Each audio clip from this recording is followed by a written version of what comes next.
Sometimes I'm like, do I have that toxin or parasite that like makes you obsessed with your cat? But if I do, I wouldn't get rid of it. Hey girls and their cats, I'm Kate. This is Partner.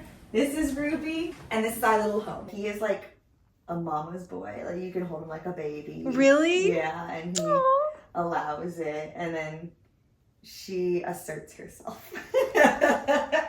She makes her opinions known. Boundaries. Yeah. I had 2 cats before them. Both cats sort of like very untimely or suddenly or unexpectedly. I did not get enough time with either of them. And after Birdie, which was my most recent cat, passed, my friends commissioned this piece of artwork because I said that I just imagined. So Paula is who was photographed by Girls and Their Cats. And I said that like what brought me peace was the idea that even though they wouldn't like each other, that this is where they were now, just in a nice little living room next to each other on the couch, but not talking to each other. So my friends, hi, yeah. It's my office, and we also call it their jail, right? Because when we cook, they go in here, they go to jail. So this is the artist Katie Kimmel makes these cat vases. Paula is not in here. Some people think she is. She's not. This is just a vase. But this was Paula, and it was a really amazing Christmas present. So that's her bowl that I had made her, and these were her favorite toys. So, and like this was her paw print before we said goodbye. And so they don't get these toys because those were her favorite. So because I had made that for Birdie, I was like, okay, for them, I'm gonna make them so they each have little personalized, gross.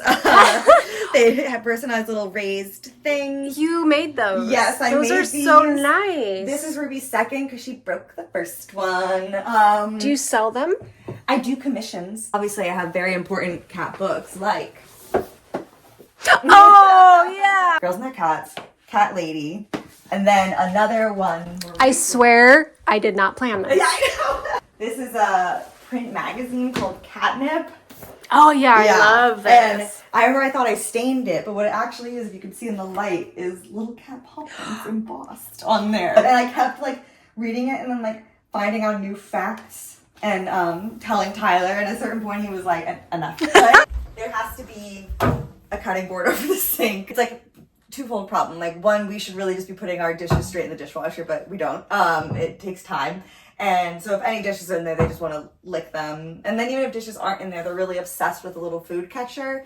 And we've gone on vacation and come back and the food catcher's like in the living room. And so we had to put a cutting board, and right now it's going well, but sometimes we have to put a Dutch oven on the cutting board because they'll start to figure out. So there's that. Anytime we get food, like we make a big batch of something and we're not sure if we're gonna, you make yourself a bowl and you might want more. It has to be stored in the microwave or in here because they will eat it. Ruby has taken broccoli out of a simmering pot of like broccoli cheddar soup. She's like, while it was boiling, she grabbed it and ran off. Anything rubber has to be put in here because Ruby one time ate a bit of her silicone mat and it had to be surgically removed from her. They love this ledge. This is where they observe.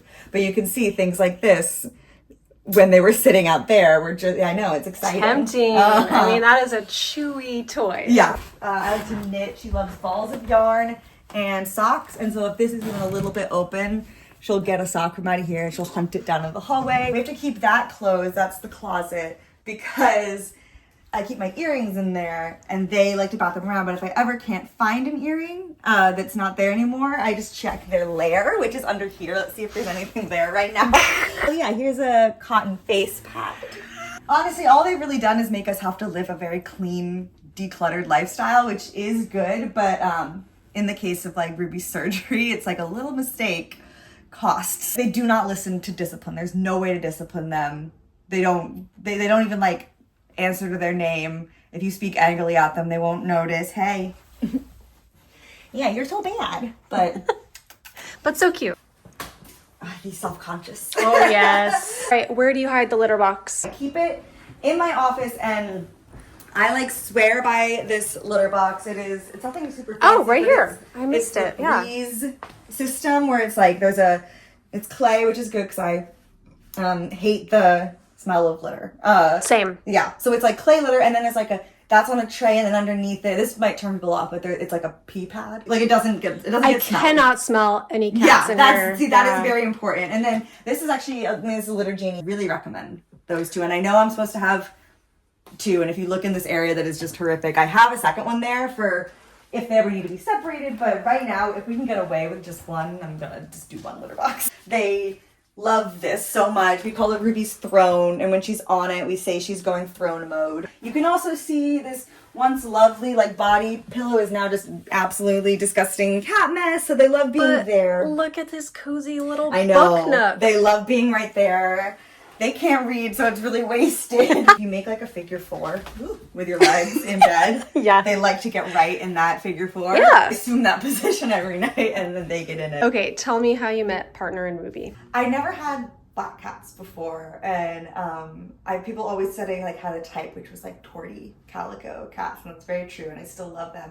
But after we lost our last cat, or she passed away, while we had some friends of friends who were going out of town, they needed sort of a longer term cat sitter, and they had these two black cats, and they kind of offered them to us as like a nice little bridge. Yeah, I fell in love with them, and then I remember I was, their owners came back, and they were obviously returned. I remember I was just so sad, and I was scrolling Instagram, because I was also like I've been on Kitten Lookout that whole time, and then these two little kitten black cat siblings who were found in a parking lot, Brooklyn Animal Action, just like posted them. They were from a parking lot in Bensonhurst, a BJ's parking lot.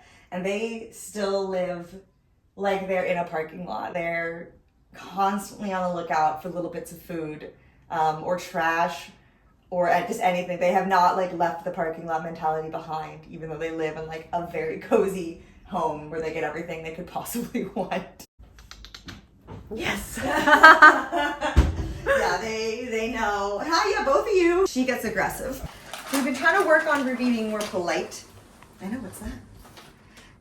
Okay, my so goodness. That's better. We used to literally have to throw her treat because she'd be so aggressive.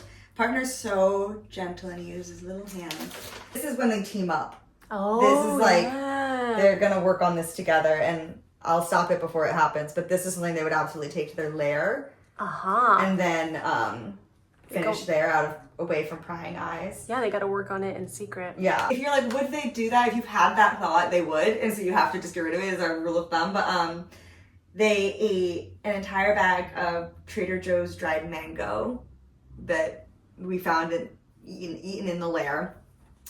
They ate the actual fruit? Yeah, they ate it all. And then they threw it up. Everything I'm going to say comes with a caveat that they did immediately have to throw it up because they're not supposed to eat it. But then they ate a bunch of, I got these dried duck hearts from the farmer's market as like a treat. They ate the whole bag of that. They ate a peanut butter Cliff Bar. They still think they're on the street. Yeah, I know. It's like we feed you every day, twice a day, very regularly. Yeah, and then she famously ate rubber. Partner is just a sweet man. Come on. Or don't listen to me. Come on. He is so malleable, and we've never heard him hiss. He's not like naughty, but even he does that with such a sense of whimsy. And he will know like when you're sad, he'll curl up with you.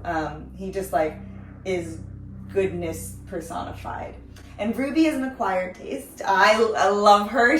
I love a cat who is a rude woman. Like she is very sweet, but it's totally on her terms. It's so funny to me that she is so okay, yeah, that's wow. She has a very distinct gait of way of walking. Like we asked the vet about it, and they think maybe she just was like at the bottom of the womb because her legs are just like a little bit bow-legged. What are your nicknames for each of them? So Partner's name is like Howdy Partner. I named one, my boyfriend named the other, and Partner is a great name for him, but it's a kind of awkward name for nicknames. So there's Partner, and then I'll do Party Boy is what I call him. Party Boy or Party Man, Man of the Party, Mr. Man. It really devolves into something that has nothing to do with his name. They all do. Yeah. Ruby, so Rue, I call her Rue. I decided when I was at the farmer's market after like recently getting them, because it was spring, and so rhubarb was out. So I'll call her like Ruby Rhubarb, Ruby Rue Bear. Whenever I refer to them sort of collectively, they're the bats, because they're just like little bats, or trash bats, or little snakes. The eel snake stuff is when they're just like running around getting into stuff. So yeah, lots of names. Always like a little. Yeah, you can do the whole thing. Yeah. I still have it, this sweater depiller, and it's like technically like kind of a razor type thing, but you use it to get the little pills off sweaters, and I found that it works pretty well if you want to like kind of varnish over any scratching that's been done. You can kind of like, it basically gets rid of all the loose little threads that have been plucked out. It's still noticeable-ish, but not as noticeable. So that's my hot tip. I was like thinking of hot tips. That was one of them. Can you show us how that works? Yes, it is great for depilling sweaters. I can also shout it out for that reason. There's some other handiwork over here. It's not as noticeable. Girls and their cats hot tips. Yeah, right hot here. tips, sweater depiller. I remember especially during like deep pandemic when I feel like, I don't know, at least a lot of our coping mechanisms was like you really just like had to distill life down to the things that were important to you. And I just remember being like, you know, if I have my family, if I have my friends, and if I have my cats, like, then what else could I actually want? I talk to them all day. This is insane. But I'm like, I work from home, so they're my coworkers. And they just, you know, I've been through more cat loss than I would have thought in this period of my life. And it is, there, you do have that moment when it happens of like, do I want to put myself through this again? Because it really is so horrible when it happens. But it just like, then having, like, you're just reminded like every day, it is so joyful. And also having two, I've never had two until then, highly recommend. Now I'm like, I can't believe I never had more than one. Sometimes I'm like, do I have that toxin or parasite that like makes you obsessed with your cat? But if I do, I wouldn't get rid of it. Oh my god. What